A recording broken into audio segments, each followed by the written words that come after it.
Could you build a business that's better for our planet? That's what I have set out to answer.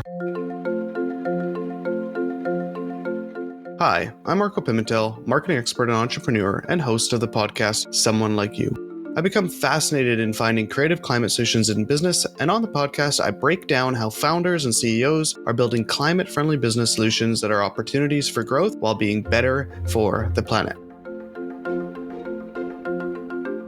I wanted to take a second to tell you about our Season 2 sponsor, Springwise. Springwise is the global ESG innovation platform that offers its readers early access to the ideas transforming our world. I actually started using Springwise probably 10 years ago to review innovative startup ideas, and I've been a fan ever since. There are 3 new stories on the site every weekday featuring solutions to some of the biggest challenges we face as a global community. You'll find innovations in climate tech, renewable energy, plastic alternatives, the circular economy, and how we can live a more sustainable life. The stories are sourced and written by the Springwise team of journalists and will give you an inspiring take on what's right around the corner, whether you read it to inform your work or simply for a regular dose of optimism. Springwise sets the innovation agenda. The newsletter is free to access, and to sign up, visit springwise.com/newsletter signup. They said, that sounds great. And then they get to go home and they get to tell their kids that they signed up for green energy today. It makes them feel good about their mom or their dad, and life goes on as usual, except now they're part of the renewable revolution and helping climate change, which feels really good as an individual and is incredibly easy as a business owner. Today, we are in for a treat as we dive into the realm of renewable energy with John Witchel, the CEO of King Energy. This is John's 10th startup. He's had a handful of exits, and he has an incredibly strong background in software and finance. John's journey back to the renewable energy sector is driven by a profound desire to make a meaningful impact. We explore how King Energy is addressing a market issue of split incentive problem in solar energy for multi-tenant commercial properties into making it their kind of key product differentiator. Discover the intricacies of their business model, which involves renting roofs from landlords and providing discounted solar energy to tenants, creating a win-win scenario for all parties involved. How solar really is a finance problem and solution, how they're seeing really strong market demand for their solution, and most importantly, John's view on the massive business opportunities that exist within climate solutions. Discover how King Energy is reshaping the renewable energy landscape and empowering communities through innovative solar solutions in this enlightening conversation with John, and embark on a journey towards a more sustainable tomorrow. John, welcome to the show. Thank you very much. I'm very excited to talk to you. You have a lot of experience with startups from varied industries, a lot of technology startups. And I wanted to just ask, was there anything in your career that made you kind of think now is kind of the time to get into climate and into renewables? And is there any kind of correlation to King Energy in the past? Sure. Happy to talk a little bit about that. I've been doing startups my whole life. I was the little kid who had the lemonade stand, and I did my first startup pretty much right out of college, and mostly in software, and then increasingly in fintech. And as I moved through my career doing one startup after the other, increasingly, the whole time in fintech, eventually I had a company that was acquired by Solar City, which was one of the early leaders in renewables. And that's really where I fell in love with renewables. And my company was acquired to become the fintech platform of Solar City. And our job was to build software that did all the loan, lease, and PPA servicing for that organization. And it was very successful, and I really cut my teeth on it. And then when I went to try to find another startup after that ended, I really wanted to be in renewables. I just loved it. I loved being on the right side of history. I loved being able to connect with young people and have the work that I do every day in my office have meaning to them. And fundamentally, renewables and solar is really a fintech problem. It's really a finance problem, and as much as it is an engineering problem. And it was an area that I thought I could help a lot with, given my experience in fintech software. And Solar City, that is kind of the solar arm of Tesla? Yes. So SolarCity was acquired by Tesla and is still going today. And now it's called Tesla Energy. And so if you buy a Powerwall or solar panels from Tesla, your system will show up in my software, and that software will run for another 20 years. Yeah. And we've been seeing numbers, and we've been seeing the technology on the engineering side of solar drastically improve from efficiencies. And then obviously a result of costs has dramatically gone down. And so you hear a lot of that, but you do need to get a lot of panels placed to get energy. And so I'd love to get your side of just the business nuances of just solar, maybe break down a bit of the business issues or the business overview of solar. Sure. All renewables, whether it's a dam, wind, solar with batteries, they all have the same basic problem and the same basic advantages. You can really think of them as a little printing press for money. They're this little black box that generates value over a very long period of time. In solar, the typical lifespan of a solar system is at least 25 years, and the latest systems can go out to 35 years. A wind turbine will last 20 plus years. A well-built dam will last 100 years. And every single day, all of them will generate energy, and that will create some value, and you can sell that energy for some profit. But when you're building it or you're installing it, whether you're a consumer or you're a government who's building a large scale dam, you have to pay for all the equipment and all of the workers and all of the labor and all of the permitting today. And so they all have the same basic problem, which is, how do I pay for something today that will generate the same amount of value or significantly more over a very long period of time? And the answer to all of those questions is financing. And really, the solar industry took off when two things happened. Number one, when the cost to generate a kilowatt hour of electricity started to approach parity with coal and natural gas, whether that was initially wind or solar. When those two economics crossed, that became very interesting. And then the second thing that came about was something called the PPA, which was a power purchase agreement. And when a power purchase agreement allowed a consumer to install solar on their roof without having to take a loan. And the company, whether it was SolarCity or Sunrun or some of the first gen solar companies, said, hey, we'll take that risk on. We'll finance it. You, consumer, you don't have to worry about where that capital comes from. We'll take care of that. And then they paid for all of that.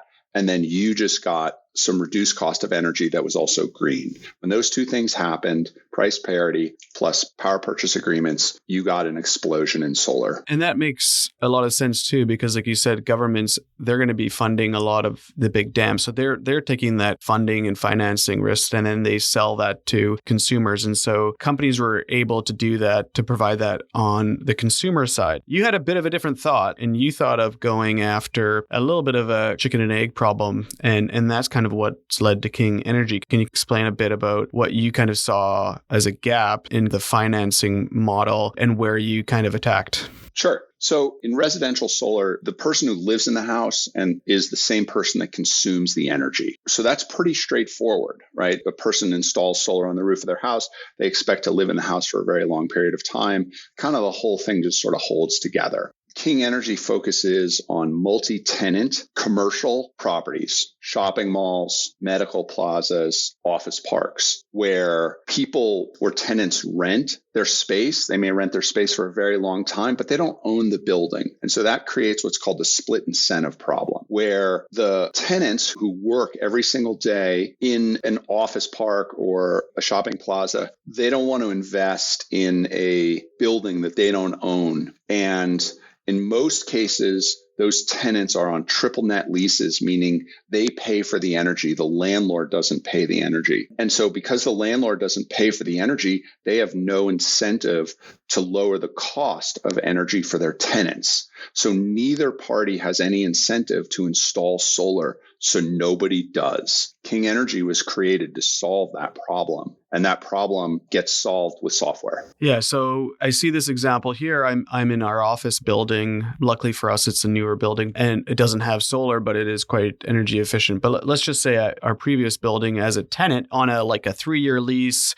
we never know if we're going to be in here for 5 or 10 or 15. Definitely not. We would never think we'd be here for 20 years. And so for us, like you said, we have to pay for our energy costs. But for us, we would never be able to really kind of either afford or make that idea to put solar on the roof to reduce our costs, because you need time to do that. And then I guess because our landlord, they don't have to pay for that energy cost is not as much of an incentive. Yeah, that's exactly right. You are the use case that King Energy is attempting to solve. So if I can come to you as a business owner and say, hey, I'll save you 10% off your energy bill for all the energy that we produce each month. You don't have to put any capital costs up front. You're going to get one and only one bill. Nothing changes in your life except it's going to be a lower cost of energy. By the way, it's also going to be green if that's important to you and your business. And you can get started tomorrow. That sounds like a pretty good deal to you. And then we turn around and call the landlord and we say, hey, Mr. and Mrs. Landlord, I have good news for you. I just want to rent your roof. I don't want a partnership. I don't want a revenue share. You don't get a revenue share for every cup of coffee that Starbucks sells. You just want your rent. So we'll pay you rent for your roof. And we're going to go on the roof and we're going to install all the solar. We're going to take care of everything and we'll make money. And that's between us and our customers. And every month you're going to get your rent, and that's that. And then they say, okay, well, that sounds pretty interesting, but I've heard that story before. What's the catch? Do you want me to buy the energy? What happens if the sun doesn't shine? And our response to all of those questions is, that's not your problem. The only thing you have to worry about is, are we paying the rent every month? And from the landlord's point of view, that's what he's been waiting to hear. Yeah, you brought that solution to them to be able to say yes to that. But before, you said it was really solved through software. And so, thinking about your experience, obviously in software, but also with finance, how does software solve that problem? That's a great question. It's important to understand that in any building that has solar installed on it, there isn't actually some green electrons and brown electrons, where the green electrons are coming off of the solar panels and the brown electrons are coming off of the grid. That's not actually how electricity works. So you're not really routing electricity, where some people are buying the green electrons and some people are buying the brown electrons. What you're really doing is figuring out how to allocate the billing for each customer. And that's all about the software. And to be able to do that, you have to understand the tariffs of the utility. You have to understand who's paying what each month. Are they consuming a little bit of energy? Are they consuming a lot of energy? Are they consuming energy during the day, consuming energy at night? Are they consuming energy over the weekends? Is it steady? Is it episodic? All of these questions come into play for you to be able to figure out how to allocate the energy and the value of that energy onto each person's bill. And that is fundamentally a software problem. And so our software does all of that math and keeps track of all of that, not just for the solar panels, but for the energy that they're consuming off of the grid, puts it all together in one very simple, easy to understand bill, delivers it to the customer for payment. And that's what our software does.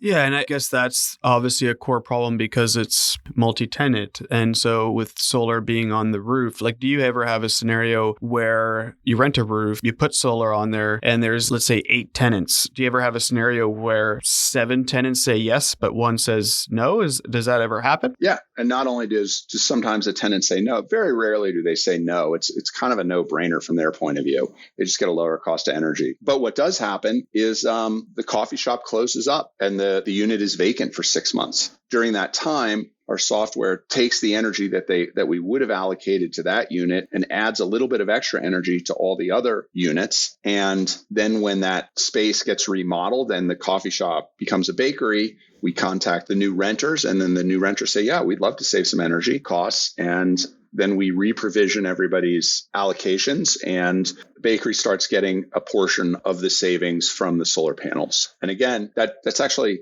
you can sort of imagine doing that with a spreadsheet. Wouldn't be too hard if there were maybe 10 or 20 tenants, or maybe you had a dozen buildings. So maybe you had a couple of hundred tenants. But if you're trying to build a company at scale and you want to have tens of thousands of tenants, there's only one way to be able to do all of that onboarding and offboarding and allocation and optimization.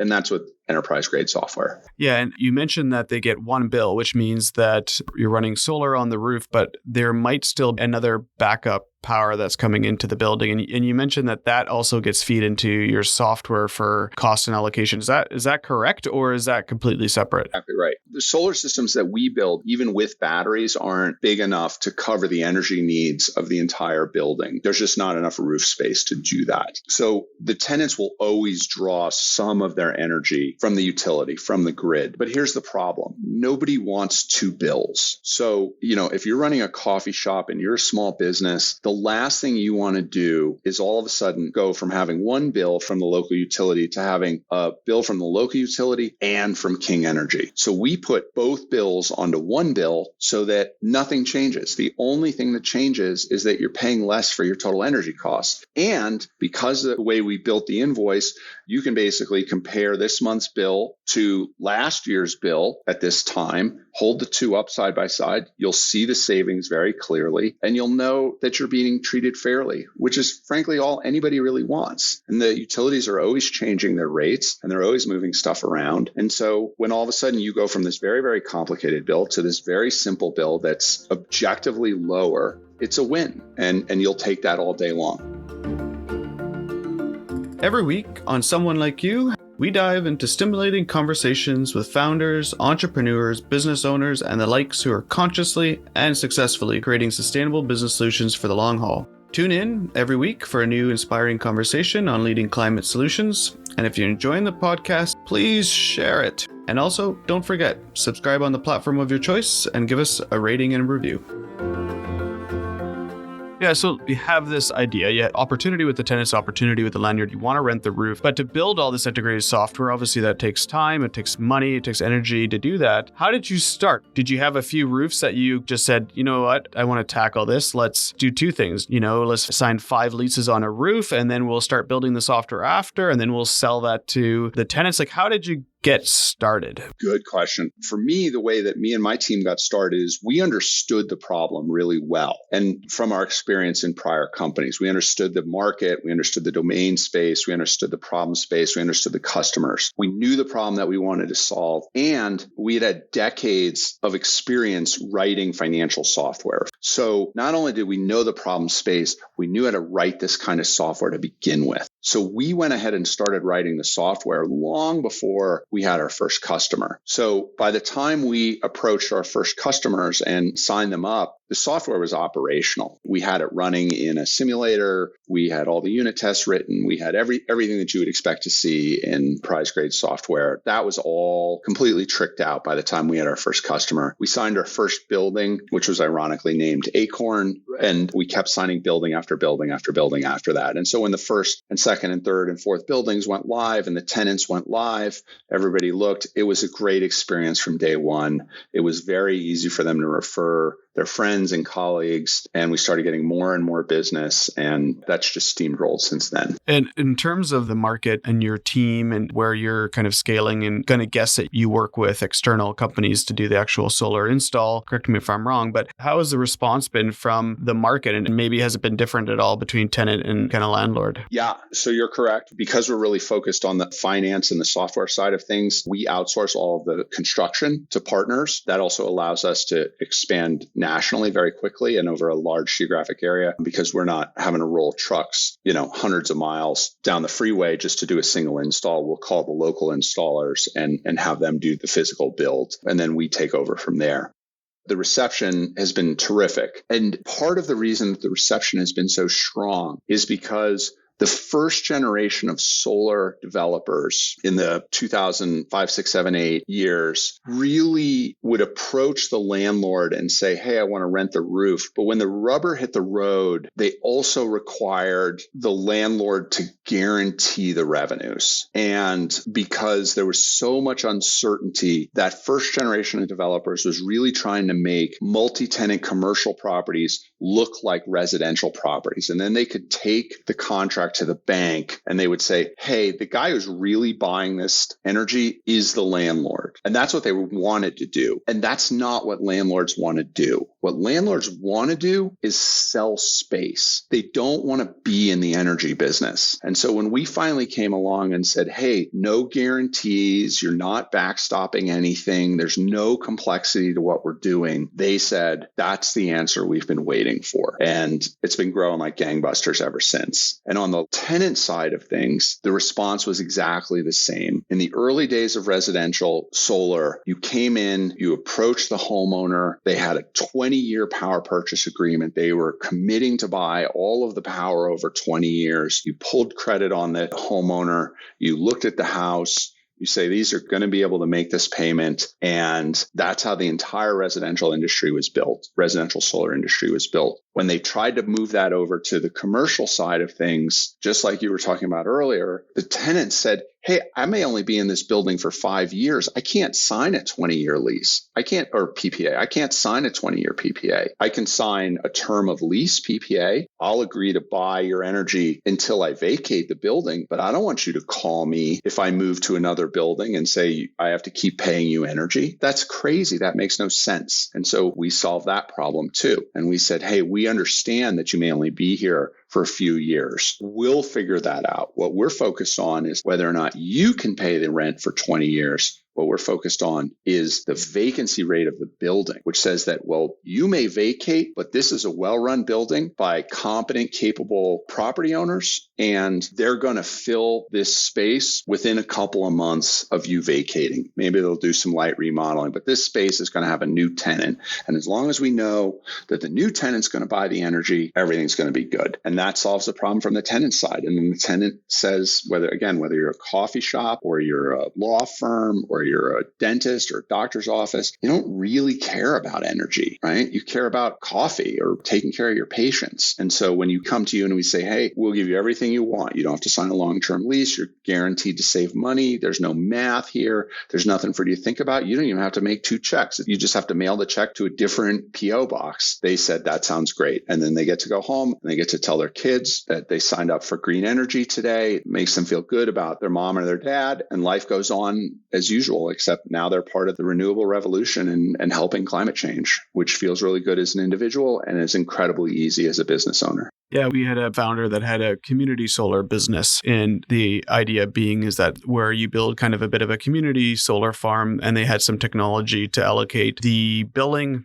into one bill for, let's say it's 30 or 50 homes. They get access to solar because they want it. It's a better energy source, and they didn't have to deal with the cost outlay to do that. And so that kind of brings me to the other side. The financing side means you guys have to pay all of that solar to be put onto the roofs up front. Now, is that done through a strategic 1, 2, multiple different banking partners that, understand your model? And how does that piece work from a business standpoint? That's exactly right. So community solar is, I think, going to be very successful throughout the world. It's a good model. It is the only way that people who don't have roof rights can participate in renewables. So, apartment dwellers really have no way to participate in renewables. And then community solar came along and said, yeah, we'll give you a way. You can buy a slice of this field over here. And so I think that's going to continue to work pretty well. One of the challenges with community solar that's very much still a work in progress, and people are still trying to figure it out, is that residential people, we go to work every day. When we turn all the lights off before we leave, and then we turn all our lights back on in the evening just as the sun is going down. So our energy consumption is very much out of sync with the sun. Commercial buildings is exactly the opposite. Basically, the energy ramps up with the sun and ramps down as the sun is setting. And so in that regard, while community solar is a terrific business and a terrific model that I think is going to thrive, our approach has some qualities that are more favorable for the financial return of the people who put up the money for the capital. And the core question is, if you're spending hundreds of millions of dollars to build all of this solar infrastructure and all of this battery infrastructure, who's paying for it today? And the answer is partners. We use a number of financial partners, and there's a pretty broad range of people who are willing to partner with us: private equity, family offices, and banks. And the banks tend to be specialty banks. They're people who really understand solar rather than corner bank in a small town. And then a big part of the solar economy is the government incentives, both in the United States and in Canada. Canada. And in the United States, the Biden administration has provided a tremendous amount of financial support